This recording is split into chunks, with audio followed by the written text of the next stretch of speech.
జై శ్రీమన్నారాయణ. శ్రీ ఆండాళ్ దివ్య తిరువడిగళియే శరణం.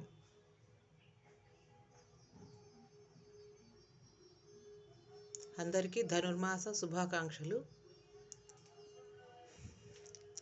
మా స్వామివారు అమ్మవారైతే రెడీ అయిపోయినారు. అభిషేకం అయింది.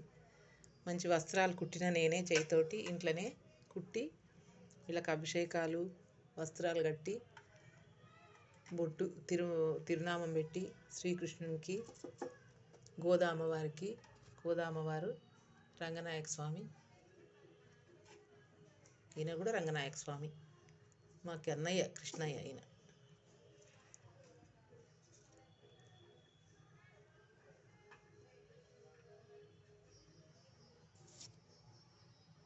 చూడండి ఎంత బాగున్నారో. ఇంకా ఇప్పుడు నేను పూజ స్టార్ట్ చేసుకోవాలి. పొంగలి కూడా రెడీ అయిపోయింది.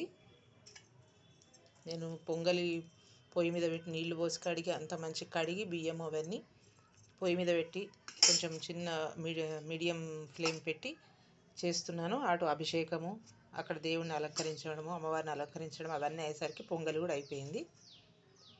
ఇప్పుడు ఇంకా నేను పూజ స్టార్ట్ చేసుకోవాలి. పాశురాలు చదువుకోవడము. అయితే మార్గళి ధనుర్మాసము పాశురాలు చదవడము ఇదే చాలా అంతా వింటున్నాం, అందరు చెప్తున్నారు, నేను కూడా అంటున్నాను. మేము మా ఇంట్లో చేసుకుంటాం కాబట్టి. కానీ దానికి ముఖ్యంగా ఈ నెల రోజులు 30 రోజులు మార్గళిలో మనం చేయాల్సిన ప్రసాదం అమ్మవారికి ఒక్కొక్క రోజు కొన్ని రోజుల తర్వాత ఒక్కొక్క రోజు ఒక్కొక్క ప్రసాదం ఉంటుంది.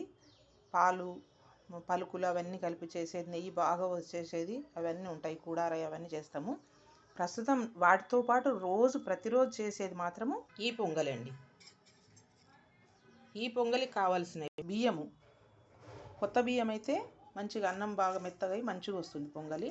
నేనైతే ఆల్రెడీ అన్నీ కలిపేసి పెట్టుకుంటాను ఒకటేసారి. ఎప్పుడైనా ప్రతిసారి కూడా బియ్యము 1 గ్లాస్ అయితే 1 గ్లాస్ బియ్యానికి సగం గ్లాస్ పెసరపప్పు. ఆ పెసరపప్పు కూడా దోరగా వేయించుకోవాలి, పచ్చిదే వేయను. ఎందుకంటే మాకు వెనకటి నుండి కూడా మా అత్తయ్య మా మామగారు తల్లి చేసేది, అట్లనే మాకు అలవాటు అయిపోయింది. దీంట్లో అన్నీ కలిపి పెట్టుకోవడము. దీంట్లో జీలకర్ర, ఇది మిరియాలు, జీలకర్ర, పెసరపప్పు, కొబ్బరి కూడా ఎండు కొబ్బరి చిన్న చిన్న ముక్కలు చేసి వేసి పెట్టుకుంటాము. అట్లా కొన్ని కలుపుకున్నాను, ఇంకా కొన్ని ఇక్కడ పెట్టుకున్నాను అవసరం ఉంటే వేసుకోవడానికి. బెల్లం కూడా సన్నగా తరిగి పెట్టుకున్నాను. ఇవన్నీ నేను ఒక దగ్గర పెట్టుకుంటాను. ఇంకా ఆవు నెయ్యి దీపారాధనకు ప్లస్ మనకు నైవేద్యంలో వేయడానికి కూడా.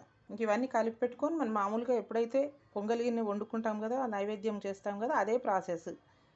ఇది మంచిగా ఉడికిన తర్వాత బెల్లం వేయాలి. కొంచెం నీరున్నప్పుడు మంచిగా ఉడికిన తర్వాత బెల్లం వేసి మనకు తగినంత బెల్లం వేసుకొని తర్వాత అది కరిగిన తర్వాత నెయ్యి పోసుకోవాలి. నెయ్యి పోసి ఒక 2 నిమిషాలు ఉడికించి స్టవ్ ఆఫ్ చేసుకొని మూత పెట్టుకోవడమే, ఇంతే దీన్ని. జై శ్రీమన్నారాయణ.